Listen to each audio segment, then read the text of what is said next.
कलिंग युद्ध भारतीय इतिहास में एक बहुत महत्वपूर्ण घटना थी। यह 261 ईसा पूर्व में मौर्य सम्राट अशोक और भारत के पूर्वी तट पर स्थित कलिंग राज्य के बीच लड़ा गया था।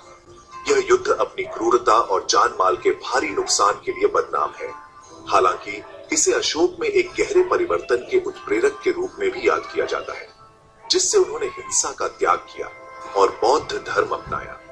इस प्रकार कलिंग युद्ध न केवल अशोक के निजी जीवन में बल्कि भारत के इतिहास में भी एक महत्वपूर्ण मोड़ है, जिसने शांति और धार्मिक शासन के युग की शुरुआत की। कलिंग युद्ध का प्रभाव युद्ध के मैदान से कहीं आगे तक पहुंचा।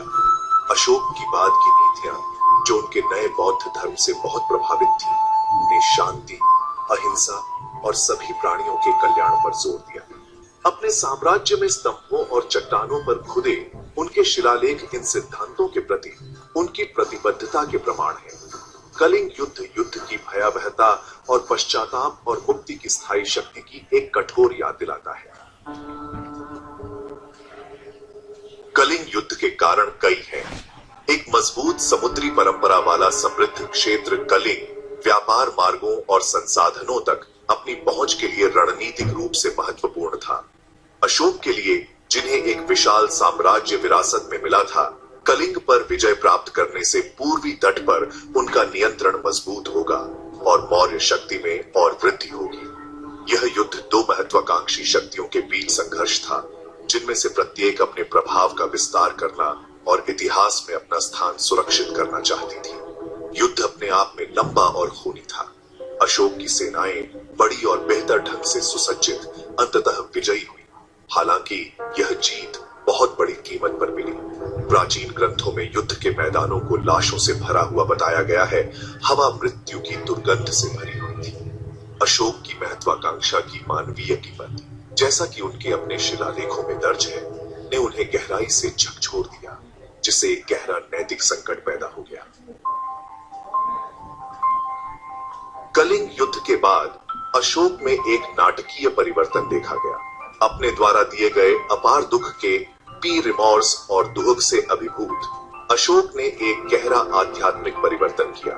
उन्होंने हिंसा का त्याग किया और बौद्ध धर्म की शिक्षाओं को अपनाया। करुणा और अहिंसा के संदेश में सांत्वना पाई। अशोक के विश्व दृष्टिकोण में इस बदलाव के मौर्य साम्राज्य और उसके बाहर तक दूरगामी परिणाम हुए। अशोक का बौद्ध धर्म में परिवर्तन केवल एक व्यक्तिगत परिवर्तन नहीं था, यह उनके शासन का मार्गदर्शक सिद्धांत बन गया। उन्होंने धम्म विजय या धार्मिकता से विजय के मार्ग पर चलते हुए शांति, अहिंसा और नैतिक आचरण को बढ़ावा दिया।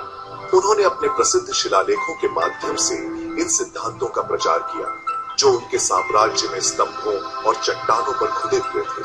अपने प्रजा से सदाचारी और सामंजस्यपूर्ण जीवन जीने का आग्रह करते थे।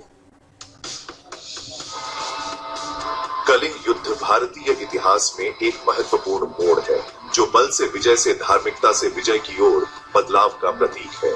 कलिंग के सबक से आकार पाया अशोक का शासनकाल बौद्ध आदर्शों के प्रसार और शासन के ताने बाने में उनके एकीकरण का गवाह बना। इस काल में अस्पतालों की स्थापना, कुओं की खुदाई और सड़कों का निर्माण देखा गया, जिनका उद्देश्य उनकी प्रजा के कल्याण में सुधार करना था। कलिंग युद्ध की विरासत अपने तत्काल ऐतिहासिक संदर्भ से कहीं आगे तक फैली हुई है। यह हिंसा की निरर्थकता और करुणा की परिवर्तनकारी शक्ति की एक कालातीत याद दिलाता है। एक क्रूर विजेता से एक उदार शासक तक अशोक की यात्रा संस्कृतियों और समय के लोगों के साथ प्रतिध्वनित होती रहती है। एक अधिक शांतिपूर्ण और दयालु दुनिया के लिए आशा की किरण प्रदान करती है।